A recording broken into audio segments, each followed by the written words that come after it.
Oh, do come in. It seems we have another little puzzle on our hands, don't we? Murder at the Christmas card writing party. Welcome to Velvet Clues.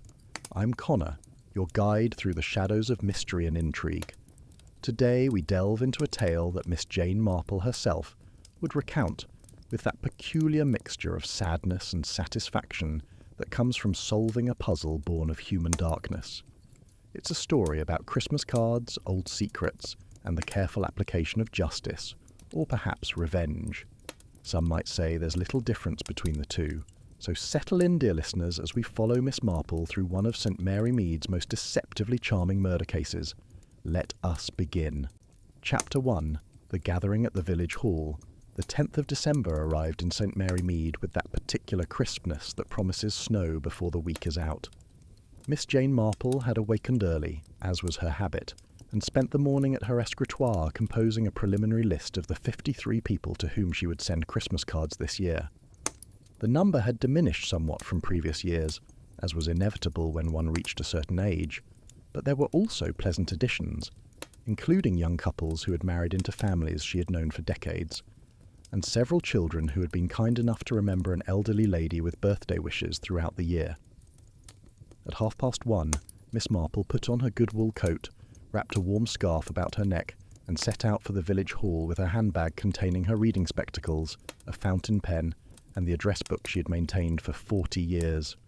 The Women's Institute Christmas card writing party was one of those pleasant traditions that Miss Marple appreciated, not merely for the practical assistance of completing a tedious task in good company, but for the opportunity to observe her fellow villagers in circumstances that often revealed more than casual Sunday conversation after church services. The village hall was already bustling with activity when she arrived. Long tables had been arranged in rows, each covered with cheerful red tablecloths and laden with supplies. There were stacks of Christmas cards in every design imaginable, from elegant Victorian snow scenes to modern interpretations featuring robins and holly. Pots of pens stood at intervals, along with sheets of stamps, decorative stickers, rolls of tape, and of course towers of envelopes in various sizes and colours. The air smelled of tea brewing in the kitchen, and the cinnamon biscuits that someone, probably Mrs. Dane, had brought to share. Dorothy Fletcher, the party organiser, stood near the entrance greeting arrivals with the sort of determined cheerfulness that suggested she had been preparing for this event with military precision. She was a tall woman in her late 50s, handsome rather than pretty, with iron grey hair cut in a practical bob and the efficient manner of someone accustomed to managing large projects. She had been organising the Women's Institute card writing party for 7 years, ever since taking over from old Mrs. Weatherby, and she ran it with the smooth efficiency of a seasoned general. Miss Marple accepted a cup of tea from the refreshment table and selected a seat at one of the middle tables, positioning herself where she would have an excellent view of the entire room. It was not that she expected anything untoward to happen at a Christmas card writing party, but observation had become so ingrained in her nature that she could no more stop analysing her surroundings than she could stop breathing. Around her, the other participants were settling in. Miss Marple recognised most of them, naturally. In a village the size of St. Mary Mead, one knew everyone, their families, their histories, and often their secrets. Though Miss Marple prided herself on never gossiping maliciously, she simply noticed things, and her excellent memory retained details that others might dismiss as irrelevant. Sarah Mills arrived and took a seat near the front. She was the current president of the Women's Institute, a position she had held for 3 years with quiet competence. Mrs. Mills was a woman in her mid-60s, small and neat, with white hair worn in a soft style that framed a face that had once been quite beautiful and remained pleasant to look upon. She had moved to St. Mary Mead some 8 years ago after retiring from, Miss Marple seemed to recall, some sort of academic position. She kept a beautiful garden, particularly her greenhouse, which was said to contain quite exotic specimens. Thomas Reed, the supplies coordinator, was arranging additional pens on the tables. He was one of the few men who participated in Women's Institute events, having been granted honorary membership after his wife's death 5 years ago. He was a thin, nervous man in his early 50s, with thinning hair and the sort of apologetic manner that suggested he expected to be dismissed from any gathering at any moment. He had been a clerk at the local solicitor's office before taking early retirement, due to what were vaguely referred to as health concerns. Harold Price, the hall caretaker, was checking that the windows were properly closed against the December chill. He was a solid man of about 60, with the weathered face of someone who worked outdoors and the deliberate movements of one who thought before acting. He had been caretaker of the village hall for nearly 20 years and took his responsibilities seriously. Miss Marple knew that his son had died in a motorcycle accident some years ago, and that he had never quite recovered from the loss. The door opened again, and Margaret Hayes entered with the sort of self-satisfied expression that immediately put Miss Marple on alert. Mrs. Hayes was a woman in her late 60s, a retired postal worker who had spent 30 years sorting and delivering mail in St. Mary Mead before her retirement 3 years ago. She was stout and red-faced, with small, bright eyes that missed very little, and a manner that oscillated between ingratiating friendliness and subtle malice, depending on her audience. What caught Miss Marple's attention, however, was the box that Margaret Hayes carried with evident pride. It was a vintage box of Christmas envelopes, the sort one rarely saw anymore, featuring elaborate Victorian illustrations of snow-covered cottages and Christmas roses, printed in faded but still charming colours. Margaret placed the box on her chosen table with a little flourish, clearly hoping someone would comment on her find. Dorothy Fletcher obliged. "What beautiful envelopes, Margaret. Wherever did you find them?" "Estate sale at the Thornton house last month," Margaret said with satisfaction. "I knew immediately they were something special. I've been saving them for today. There's something about traditional envelopes, don't you think? None of these modern self-seal things for me. I like the proper kind that you lick. It's more authentic." Miss Marple, sipping her tea, observed the slight tightening around Dorothy Fletcher's mouth at Margaret's words. Sarah Mills glanced up from arranging her own cards, her expression carefully neutral. Thomas Reed paused in his pen distribution, then continued without comment. Harold Price by the windows seemed not to have heard at all. Chapter 2. The collapse of Margaret Hayes. The afternoon proceeded with the pleasant industriousness of 24 people bent over their respective tasks. Conversations flowed around the tables, mostly of the inconsequential variety that accompanies repetitive work. Who would be travelling for Christmas? Which grandchildren were coming to visit? The shocking price of postage stamps these days, and the eternal question of whether one should include a personal note in every card, or simply sign one's name. Miss Marple worked through her own list with methodical care. She had her own envelopes, naturally, simple cream-coloured ones that she had purchased at the stationer's in Much Benham, and she used a fountain pen that had belonged to her late father. Her handwriting remained admirably steady for a woman of her years, and she took quiet satisfaction in addressing each envelope with careful precision. Poor handwriting on a Christmas card envelope suggested carelessness, and Miss Marple was never careless. From her vantage point, she could observe Margaret Hayes working through her cards with considerably more speed and rather less precision. Margaret was one of those people who attack tasks with aggressive efficiency, as though the goal were to finish first rather than to finish well. She had brought a considerable stack of Christmas cards, at least 40 or 50 by Miss Marple's estimate, and she was working through them with assembly line determination. What particularly drew Miss Marple's attention was Margaret's evident relish in the act of sealing her envelopes. Each time she completed a card, she would slide it into one of her precious vintage envelopes, then raise the flap to her mouth and lick the adhesive strip, with an enthusiasm that seemed almost excessive. She would press the flap down firmly, run her thumb along the seal to ensure it was secure, and then set the completed card aside with a little nod of satisfaction before beginning the next one. Miss Marple found herself counting. It was an automatic habit, one she had developed over many years of observation.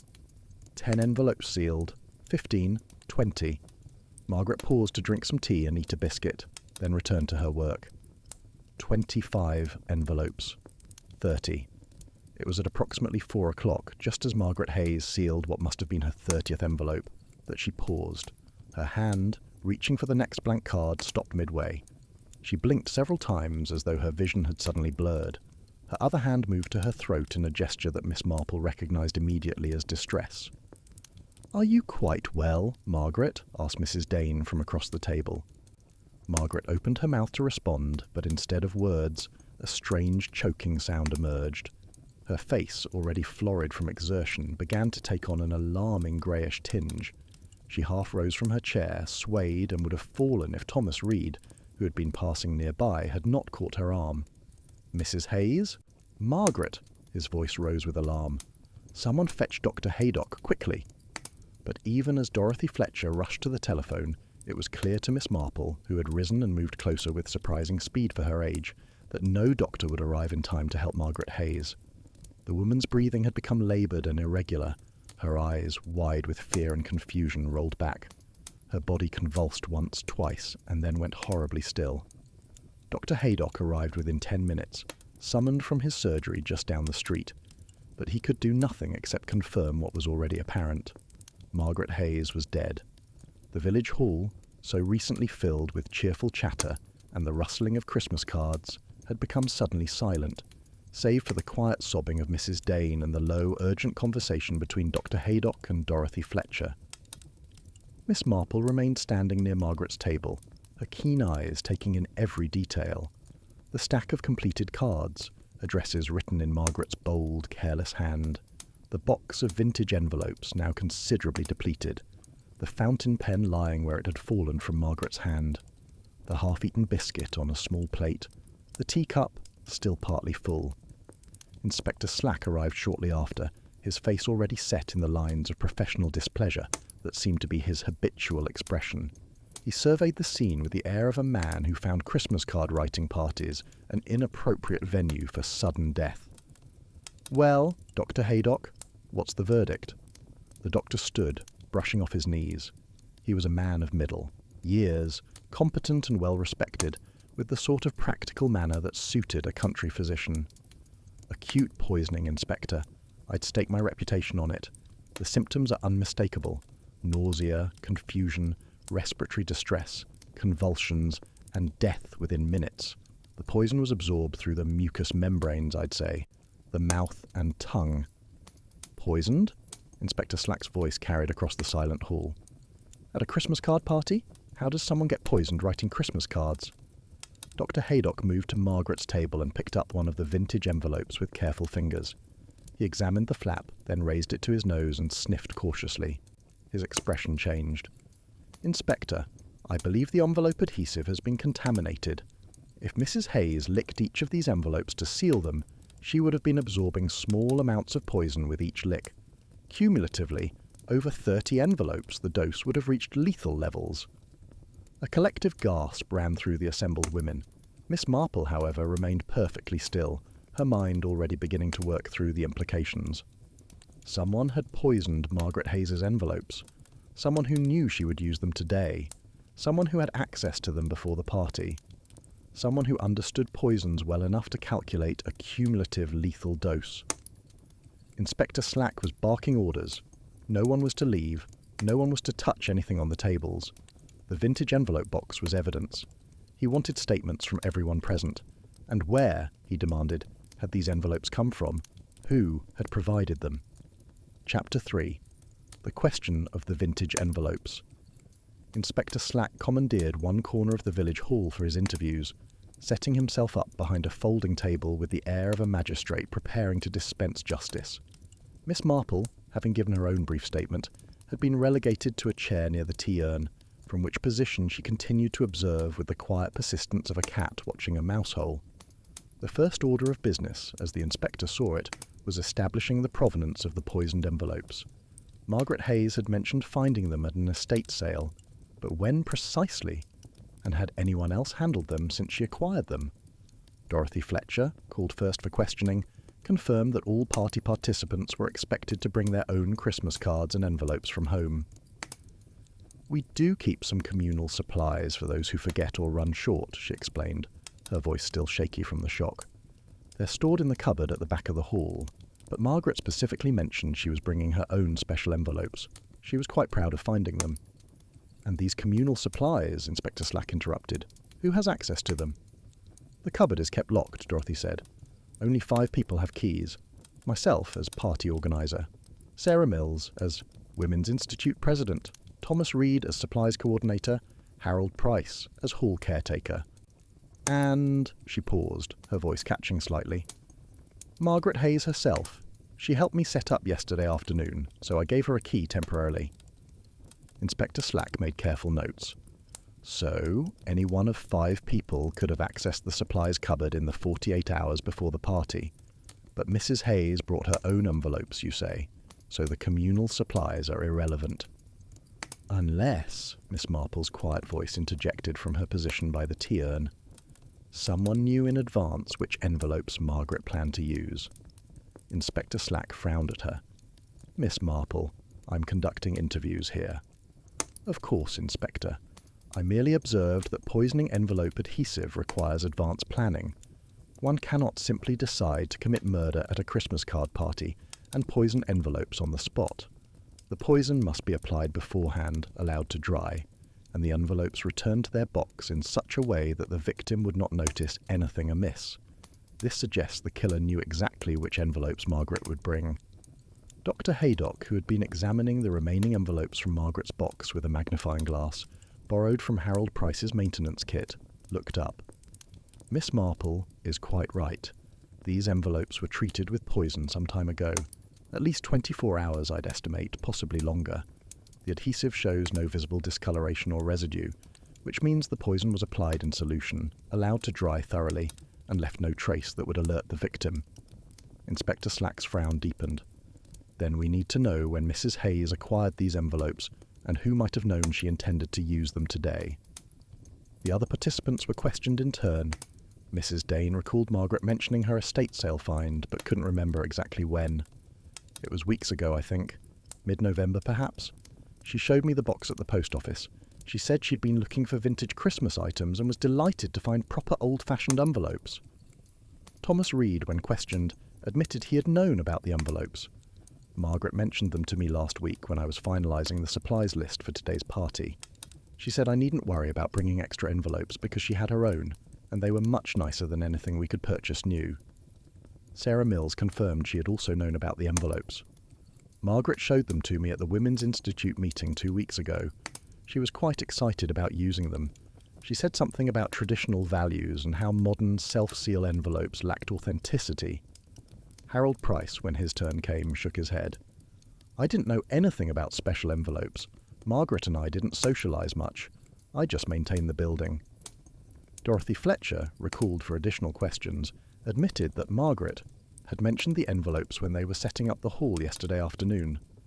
She brought them with her to show me. She set the box on one of the tables while we were arranging the supplies. I admired them, of course. They were genuinely charming. Victorian snow scenes. Very collectible. Inspector Slack leaned back in his chair. So, anyone who attended the Women's Institute meeting 2 weeks ago would have known about these envelopes. And anyone with access to Mrs. Hayes's home in recent weeks could have poisoned them. Precisely, said Miss Marple, which rather expands our pool of suspects beyond the 5 people with keys to the supplies cupboard. Doesn't it, Inspector? Not necessarily, Slack countered.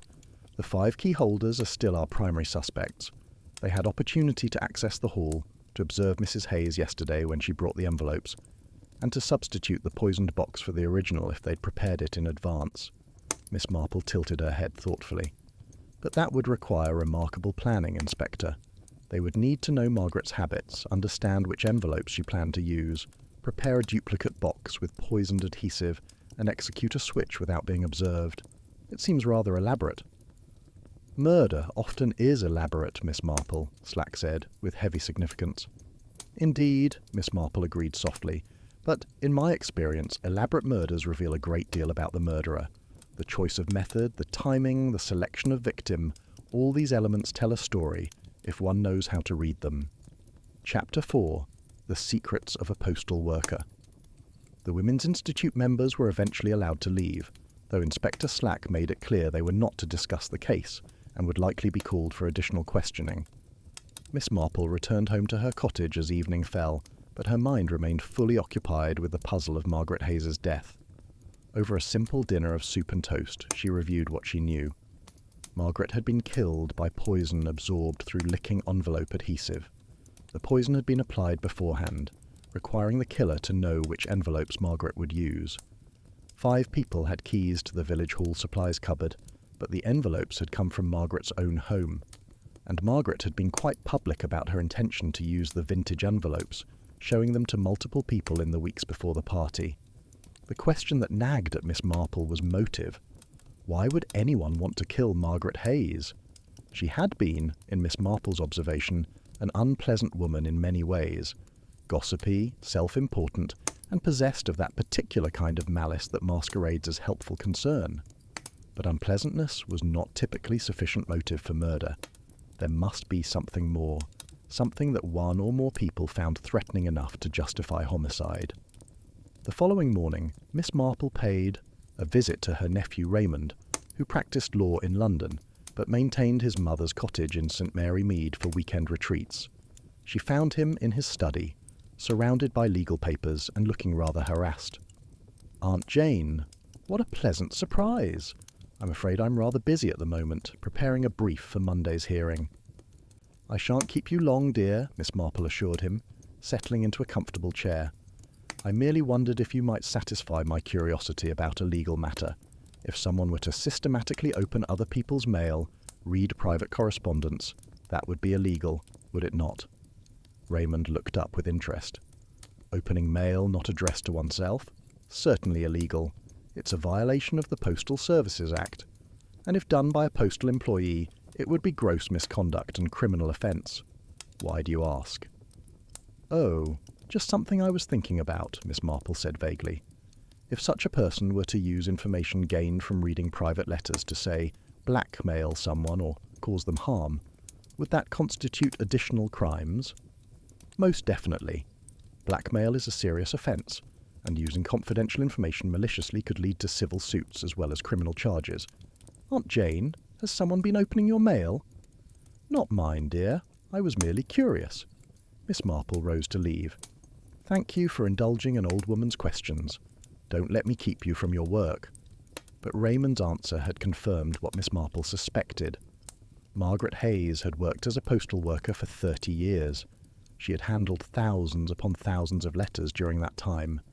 And if she had been the sort of person who couldn't resist knowing other people's business, who enjoyed having power over others through possession of their secrets, then perhaps Margaret had been doing more than simply delivering mail all those years. Miss Marple's next stop was the village library, where she spent 2 hours reviewing old local newspapers. She wasn't certain what she was looking for, but she trusted that patterns would emerge if she looked carefully enough. And emerge they did. 15 years ago, there had been a scandal involving Dorothy Fletcher's divorce. The grounds had been adultery, Miss Marple noted, with evidence provided by anonymous letters sent to Mr. Fletcher.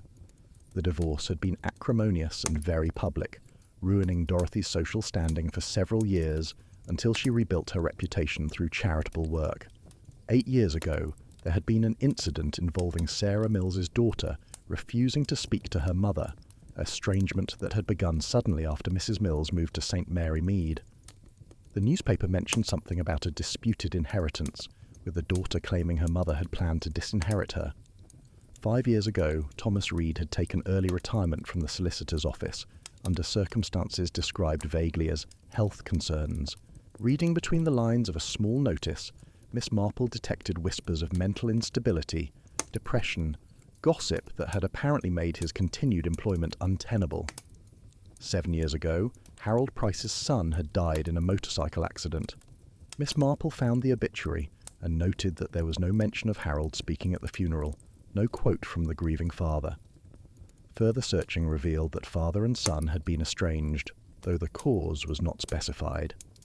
4 years ago, Margaret Hayes's husband had died, quite suddenly, of a heart attack. The obituary mentioned his long career with the Postal Service and his sudden passing. Nothing unusual there, except Miss Marple noted that Margaret had inherited everything and seemed quite comfortable in her retirement. Patterns, Miss Marple thought. All these events spread across 15 years, but all involving people who were now connected to Margaret Hayes's murder. Was it possible that Margaret had somehow been involved in each of these tragedies? And if so, how? Chapter 5. Access and Opportunity Examined. Inspector Slack convened another round of interviews the following afternoon, this time at the police station in Much Benham. Miss Marple was not officially invited, but she happened to be visiting her friend Mrs. Bantry nearby, and Mrs. Bantry's curiosity naturally led them both to drop by the station, where Inspector Slack could hardly refuse to brief them on the investigation's progress. "We've identified the poison," Slack announced with grim satisfaction. "Dr. Haydock sent samples to a laboratory in London for analysis. It's ricin, one of the most toxic substances known, derived from castor beans. Just a few micrograms can be fatal if absorbed through mucous membranes." Mrs. Hayes licked approximately 30 envelopes. Each one delivered a small dose. By the 30th, the cumulative amount reached lethal concentration. "Ricin?" Miss Marple repeated thoughtfully. "That's not the sort of poison one purchases at a chemist's shop, is it, Inspector?" "Hardly. It requires extraction from castor beans, a process that needs some chemical knowledge and specialised equipment. We're looking into who might have access to castor beans and the means to extract ricin." "And the 5 suspects with keys to the hall?" Miss Marple inquired. Slack consulted his notes. "Dorothy Fletcher lives alone in a cottage near the church. We searched her premises with a warrant this morning. No castor beans, no chemical equipment, nothing suggestive of poison manufacturing. She claims she was home all day 2 days before the party, but has no alibi. She could have visited Mrs. Hayes's house, accessed the envelopes and returned home without being seen. Sarah Mills lives in the old rectory with an extensive garden and greenhouse. We searched there as well. Here's where it gets interesting."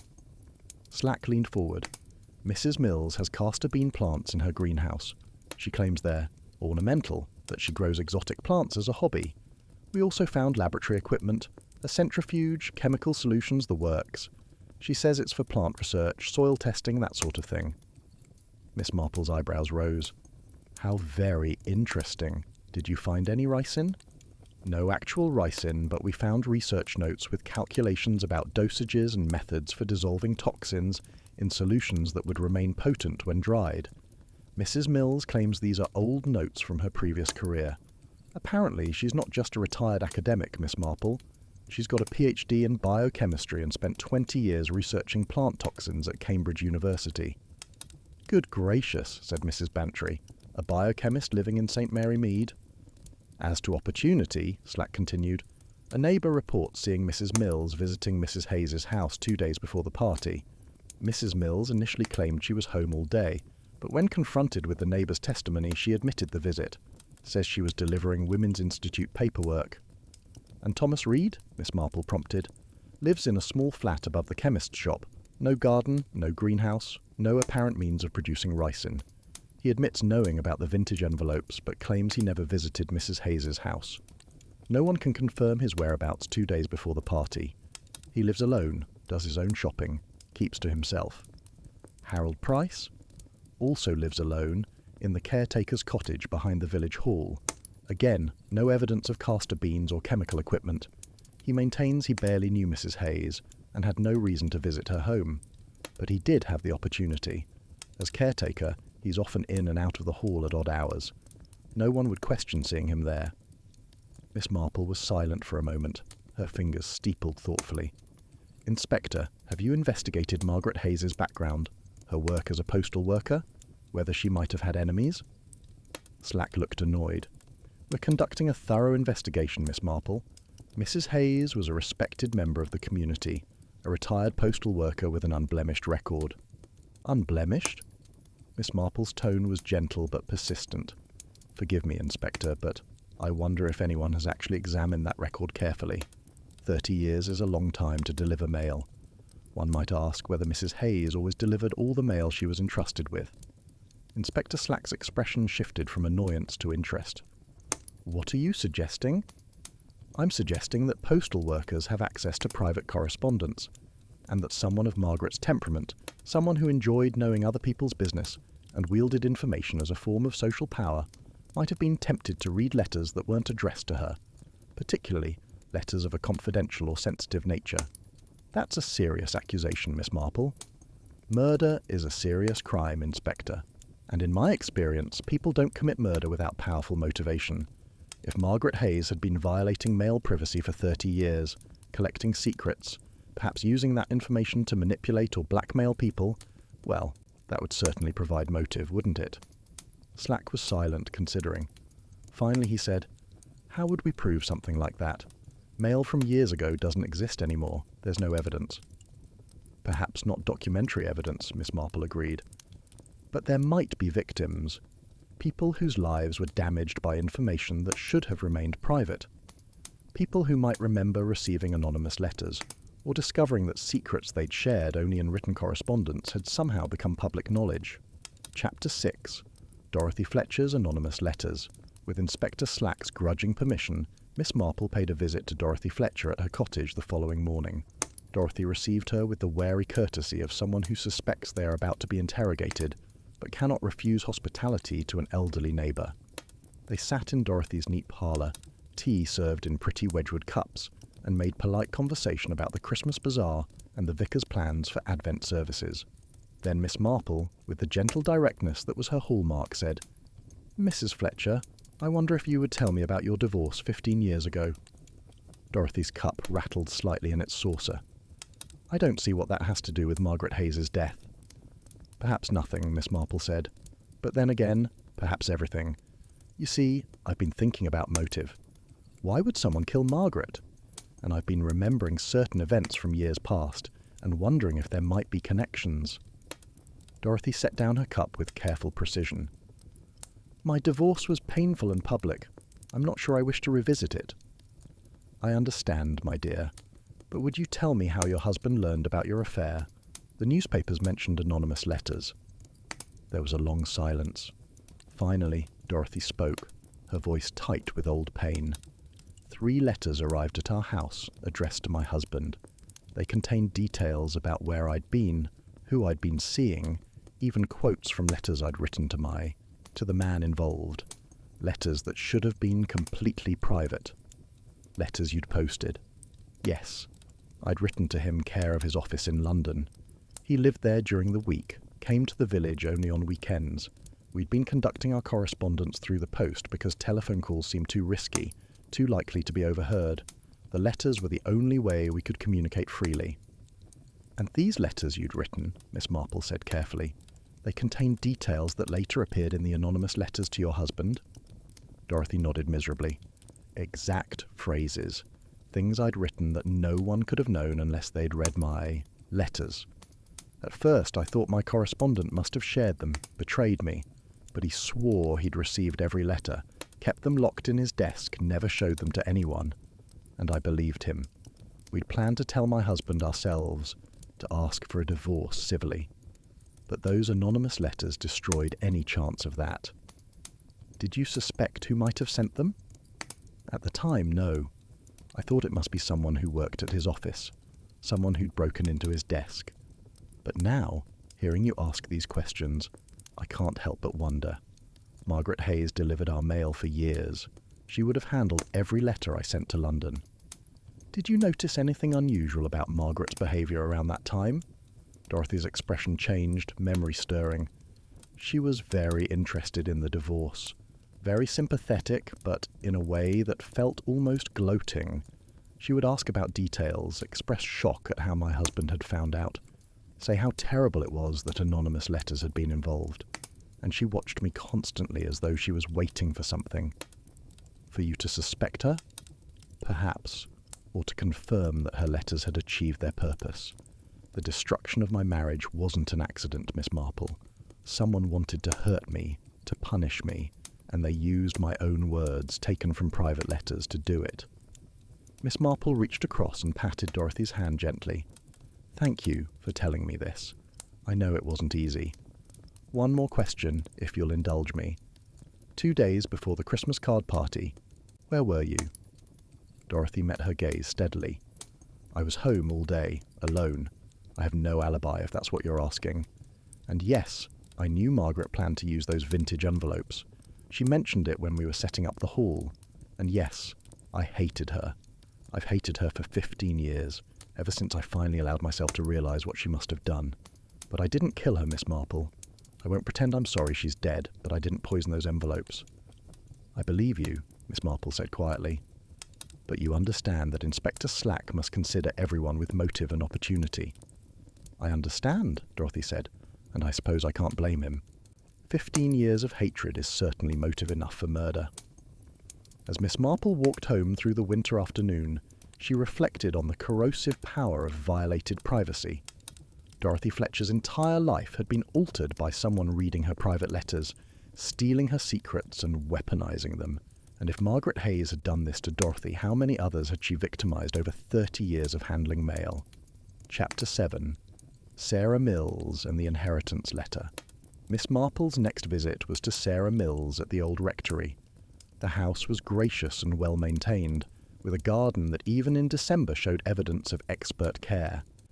Mrs. Mills received her in a conservatory filled with plants, the air warm and humid, the glass walls revealing the greenhouse beyond where castor bean plants grew among orchids and exotic ferns. "I've been expecting you, Miss Marple," Sarah said as she poured tea. "Or should I say, I've been expecting someone to come asking questions about what Margaret Hayes did to me and my daughter. Then you understand why I'm here. I understand that my greenhouse contains castor beans, that I have a PhD in biochemistry, that I know exactly how to extract and prepare ricin, and that I was seen visiting Margaret's house 2 days before the party. I also understand that my daughter hasn't spoken to me in 8 years because of a letter that never reached the person it was intended for." Miss Marple sipped her tea. "Would you tell me about that letter?" Sarah's composure cracked slightly. "I wrote to my solicitor 8 years ago.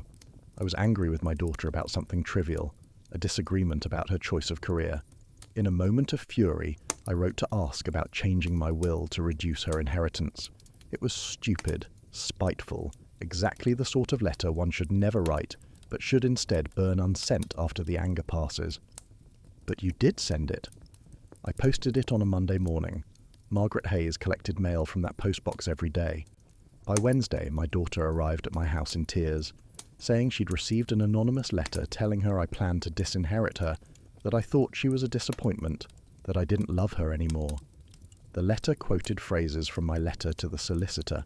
Exact phrases. You tried to explain?" "Of course. But my daughter was devastated. She said if I'd felt that way, even temporarily, our relationship was broken. She said she couldn't trust me anymore, that she'd always wonder if I really wanted her in my life. We've not spoken since. She returned my Christmas cards unopened. She refused my attempts at reconciliation. I lost my only child because Margaret Hayes opened a letter and used it to destroy my family." "Did you confront Margaret?" "Not directly. What could I say? I had no proof. My solicitor confirmed he'd received the letter, so it hadn't been intercepted in the usual sense. Margaret must have steamed it open, read it, resealed it, and let it continue to its destination. Then she typed up her anonymous letter to my daughter, using the information she'd stolen from my private correspondence. And now she's dead, and you have castor beans and biochemistry expertise." Sarah met her gaze without flinching. "Yes, I'm the obvious suspect. I have means, motive, and opportunity. I visited Margaret's house 2 days before the party. I knew about her vintage envelopes. And I have the technical knowledge to prepare ricin that would kill through cumulative absorption. Inspector Slack has made all of this quite clear." "Why did you visit Margaret's house?" "To deliver Women's Institute paperwork. There was a notice about updated membership policies that needed signatures. I dropped it off, we chatted briefly, and I left. While I was there, I used her bathroom. Her powder room is on the ground floor, and to reach it I had to pass through her study. The vintage envelopes were sitting on her desk in plain view. Impossible to miss. She'd clearly been admiring them, preparing to use them at the party." "Did you handle the envelope box?" "No. I saw it, I noted what it was, and I continued to the bathroom. When I left, the box was still sitting exactly where it had been. I had no opportunity to poison anything without Margaret noticing. Unless you'd prepared poisoned envelopes in advance and substituted them." "Miss Marple, I could have done that. I have the knowledge and skill. But I didn't. I won't claim I'm sorry Margaret is dead. She destroyed my relationship with my daughter, caused me 8 years of grief, and I can't forgive that. But I didn't kill her." "Why do you grow castor beans, Mrs. Mills?" Sarah smiled faintly. "Because they're beautiful plants, and because my research specialty was plant toxins. I spent 20 years studying how plants produce poisonous compounds, how those compounds affect mammalian biology, how they might be neutralized or utilized medically. The castor bean is one of nature's most elegant toxin producers. I grow them for study, for admiration, not for murder." Miss Marple regarded the elegant woman before her, noting the pain in her eyes when she spoke of her daughter, the controlled anger when she mentioned Margaret Hayes. "Have you tried recently to contact your daughter?" "Every year. Christmas cards, birthday cards, letters, all returned unopened. She's made her feelings quite clear." "Perhaps," Miss Marple said gently, "when this is resolved, when Margaret's crimes are fully exposed, your daughter might understand that she was manipulated, that the rift between you was engineered by someone malicious." "Perhaps," Sarah said, but her tone suggested she had long since abandoned hope. Chapter 8. The letters that never arrived. Miss Marple's investigation next took her to Thomas Reed and Harold Price, the remaining two suspects with keys to the village hall. She found Thomas Reed in his flat above the chemist's shop, a cramped space that smelled of old books and loneliness. Thomas was a nervous interviewee, his hands shaking as he prepared tea, his voice wavering as he answered questions. But his story, once told, was heartbreaking in its simplicity. "I was being treated for depression 5 years ago," he said. "Severe depression with suicidal ideation. I was corresponding with a psychiatrist in London, writing letters about my darkest thoughts, things I couldn't say aloud. Those letters were confidential medical correspondence, protected by patient privacy laws. No one should have read them except my doctor. But someone did. Margaret Hayes, she must have. Because suddenly people in the village were whispering about me. Thomas Reed's mental instability. Thomas Reed's suicide risk. Thomas Reed can't be trusted. The senior partner at the solicitor's office called me in, said there had been concerns raised about my fitness for work. He suggested early retirement. It was clear I had no choice. My career was over because someone had violated the confidentiality of my medical treatment." "You never received any anonymous letters?" "No. The damage was subtler than that. Just whispers, knowing looks, people avoiding me. Margaret was particularly kind during that time. She'd stop by to check on me, express concern, ask if I was feeling all right. I thought she was being neighbourly. Now I realised she was gloating, watching the results of what she'd done." "And 2 days before the Christmas party?" "I was here, alone. I go out only for necessities. I knew about Margaret's envelopes because she'd mentioned them when finalising the supplies list. But I had no access to them and no knowledge of how to produce ricin. I'm not saying I'm sorry she's dead, Miss Marple. I spent 5 years recovering from what she did to me, but I didn't kill her." Harold Price's story was perhaps the saddest of all. Miss Marple found him in his caretaker's cottage, surrounded by photographs of a young man who would never age beyond his mid-20s. "My son Michael and I had been estranged," Harold said, staring at one of the photographs. "We'd had a falling out over something stupid when he was 18. I was too proud to apologise, he was too angry to forgive, and years passed. When he was 25, I finally wrote to him. A long letter, apologising, asking for reconciliation, telling him I loved him and wanted him back in my life. He never received it. No. I posted it on a Tuesday. Michael died in a motorcycle accident the following Saturday.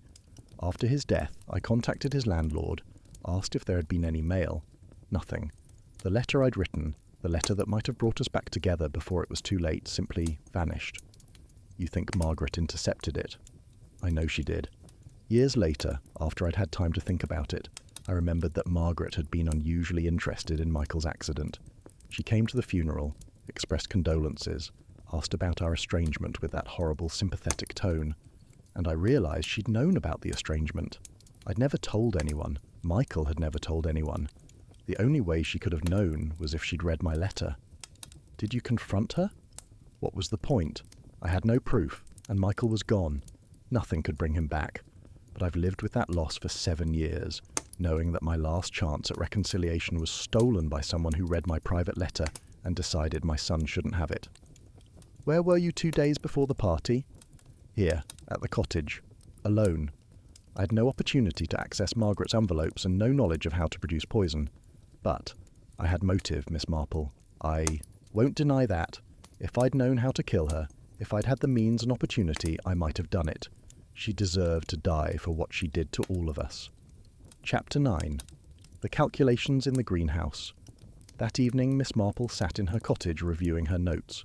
4 suspects, each with powerful motive, each victimised by Margaret Hayes's decades of male violations. Dorothy Fletcher's marriage destroyed. Sarah Mills's daughter estranged, Thomas Reed's career ruined, Harold Price's reconciliation with his son prevented. But only one of the four had the technical knowledge to prepare ricin and the means to access castor beans. Sarah Mills. Yet something troubled Miss Marple. Mrs. Mills's account of visiting Margaret's house seemed plausible. She'd had no opportunity to handle the envelopes without being observed, unless she'd prepared duplicate envelopes in advance and executed a substitution, but that seemed extraordinarily risky. The following morning, Miss Marple requested a meeting with Inspector Slack and asked him to bring the research notes that had been found in Sarah Mills's greenhouse. Slack complied, spreading the papers across the police station's conference table with evident reluctance. "I've reviewed these with a chemist consultant," he said. "They're detailed calculations about ricin dosage, preparation methods, and delivery through mucous membranes. They're exactly what you'd expect to find in notes for planning this murder."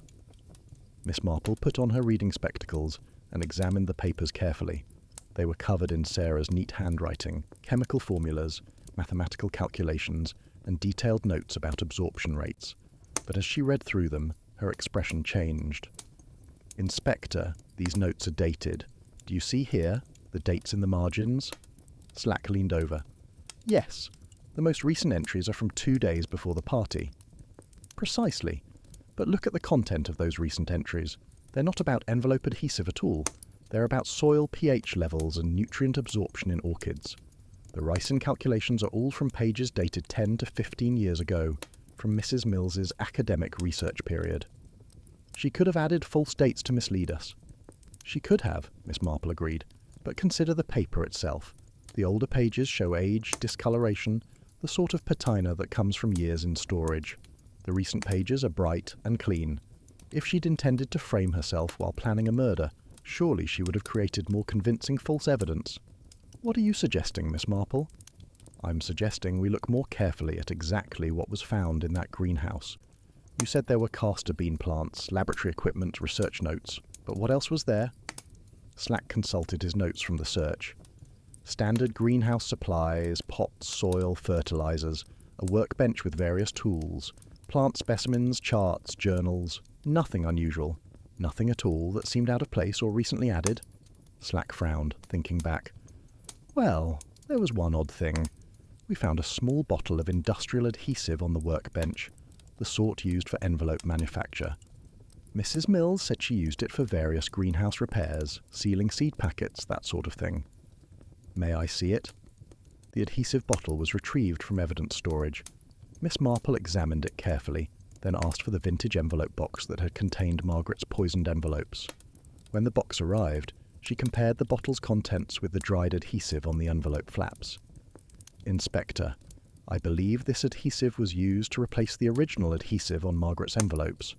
Someone carefully removed the old adhesive, applied ricin solution, allowed it to dry, then sealed the envelopes again with fresh adhesive that would appear completely normal. This bottle of industrial adhesive, found in Mrs. Mills's greenhouse, may be the very bottle used for that purpose." "But that proves Mrs. Mills did it," Slack protested. "Does it? Or does it prove that someone wanted us to think Mrs. Mills did it? Someone who knew about her biochemistry background, her castor bean plants, her visit to Margaret's house. Someone who planted this bottle in her greenhouse after the murder to ensure she'd be the primary suspect." "Who would do that?" "Someone clever enough to research ricin preparation, obtain castor beans from Mrs. Mills's own greenhouse without her knowledge, poison the envelopes, and then frame the most obvious suspect to divert attention from themselves." Miss Marple paused, her mind working through the final pieces of the puzzle. "Inspector, I'd like you to check something. Were any of the other 3 suspects ever seen near the old rectory in recent weeks, particularly near Mrs. Mills's greenhouse?" Chapter 10. Envelope Adhesive and Poetic Justice. The answer to Miss Marple's question came 2 days later. A neighbour of Mrs. Mills reported seeing someone in the rectory's garden, late one evening, 3 weeks before the Christmas card party. The witness hadn't thought much of it at the time, assuming it was Mrs. Mills herself tending her plants. But when pressed to describe what they'd seen, the witness mentioned that the figure had been taller than Mrs. Mills and had moved with a different gait.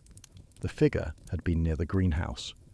With this new information, Inspector Slack obtained warrants to search the homes of Dorothy Fletcher, Thomas Reed, and Harold Price more thoroughly. and in Thomas Reed's flat, hidden beneath a loose floorboard in the bedroom, they found what they were looking for. A pair of gloves still bearing traces of ricin, a small vial containing castor bean extract, and a journal filled with meticulous notes about ricin preparation, dosage calculations, and a detailed plan for poisoning Margaret Hayes's vintage envelopes. Thomas Reed was arrested that afternoon. First he maintained his innocence, but when confronted with the physical evidence and Miss Marple's careful reconstruction of his actions, his resistance crumbled. "She destroyed my life," he said, his voice hollow. "She read my private medical letters, violated my patient confidentiality, spread gossip that ruined my career. I spent 5 years recovering from depression, rebuilding myself, and every day I knew she was walking around the village proud of what she'd done." "So you planned to kill her," Inspector Slack said. "I researched methods. I knew Mrs. Mills had castor beans. I knew she had biochemistry expertise. I knew she'd been victimized by Margaret too. I thought if I framed her, even if the police couldn't make the charges stick, the investigation would be poetic justice. Mrs. Mills would suffer as we'd all suffered." "You visited her greenhouse," Miss Marple said, 3 weeks before the party. Thomas nodded. "Late at night. I'd watched the house, knew her patterns. I took 3 castor beans from her plants, took some notes from her old research papers that I found in the greenhouse filing cabinet. I knew enough chemistry from my work at the solicitor's office, handling estate documents that dealt with chemical patents, to understand the basics. The rest I researched in the library." "And the envelopes?" "I heard Margaret mention them at the Women's Institute meeting. She showed them to everyone, said she'd be using them at the card-writing party. 2 nights before the party, I broke into her house through a back window. I found the envelope box exactly where she'd left it, on her study desk. I spent 3 hours carefully removing the original adhesive from each envelope, applying the ricin solution I'd prepared, letting it dry, then resealing them with fresh industrial adhesive. I wore gloves, worked carefully, made certain everything looked exactly as it had before." "And the bottle of adhesive you planted in Mrs. Mills's greenhouse?" "I put it there the night before the party. I wanted to make certain the police would find evidence against her. I thought I'd been so clever, framing the perfect suspect, getting revenge on Margaret while ensuring someone else would take the blame." Miss Marple regarded him with that peculiar mixture of pity and disapproval that was distinctly hers. "You forgot, Mr. Reed, that investigators don't simply look at obvious suspects. We look at patterns, at details, at the small things that don't quite fit. Mrs. Mills had no reason to frame herself. She had enough real evidence against her that planting additional evidence made no sense. But someone else with motive and scientific knowledge, someone who'd been systematically researching ricin preparation in library books, that person would need to divert suspicion." Inspector Slack leaned forward. "We checked with the Much Benham Library. You requested 3 books on plant toxins 6 weeks ago. The librarian remembered because you'd seemed so interested in a specific chapter about castor bean extraction." Thomas slumped in his chair. "I thought I'd planned everything perfectly. The poisoned envelopes, the framing of Mrs. Mills, the poetic justice of Margaret dying from her own beloved tradition of licking envelope adhesive.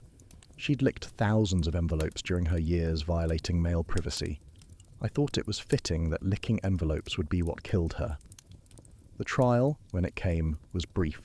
Thomas Reed pleaded guilty to murder and attempted framing of Sarah Mills. His defense attorney argued diminished capacity due to the psychological damage inflicted by Margaret Hayes's violations of his medical privacy, but the judge was unmoved. Thomas was sentenced to life imprisonment. The aftermath rippled through St. Mary Mead for months.